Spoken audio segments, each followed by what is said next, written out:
In an abandoned temple, a few random travelers gather in the bad weather and are joined by a squad of police officers escorting an arrested robber and rapist named Hussein. To pass the night, the new acquaintances begin to tell stories about the water ghost's bride, a girl named Ashio, who drowned herself by throwing herself off the cursed Baisha Bridge.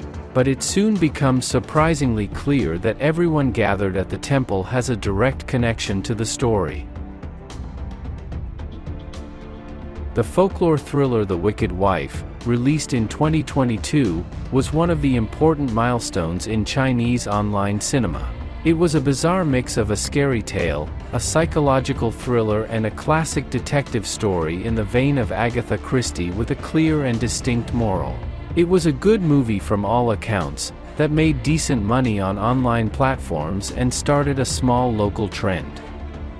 Shuigui Bride is another attempt to repeat the success of The Wicked Wife, but as we know, you can't step into the same river twice. First of all, of course, because in 2024 internet movies no longer earn the money that such movies collected just a couple of years ago, but the key reason is that, having copied the structure, form and partly the plot of The Wicked Wife, the director of Shuigui Bride Wang and his screenwriter Zhang Lin did it without much imagination and did not add anything of their own to its formula. Even the posters of these movies are similar to the point of confusion. While The Wicked Wife consisted of several mystical stories, each in its own style, Shuigui Bride is constructed simpler. The characters take turns telling stories concerning Ashio and the family, whose heir the girl was to marry. They correct and complement each other or catch other narrators in lies, as in Rashomon, so that the puzzle is gradually put together.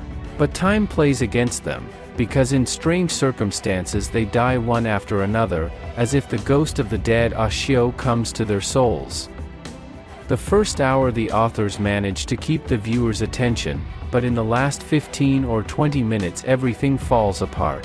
Suddenly it turns out that the cards laid out on the table do not fit together well, and the story has a lot of plot and logical holes. Considering that, unlike The Wicked Wife, in Shuigui Bride there are no horror scenes, no spectacular visual effects, and next to none action, so we are left with a sentimental melodramatic detective. But detective, no matter how atmospheric it is a genre that does not forgive unconvincing denouement.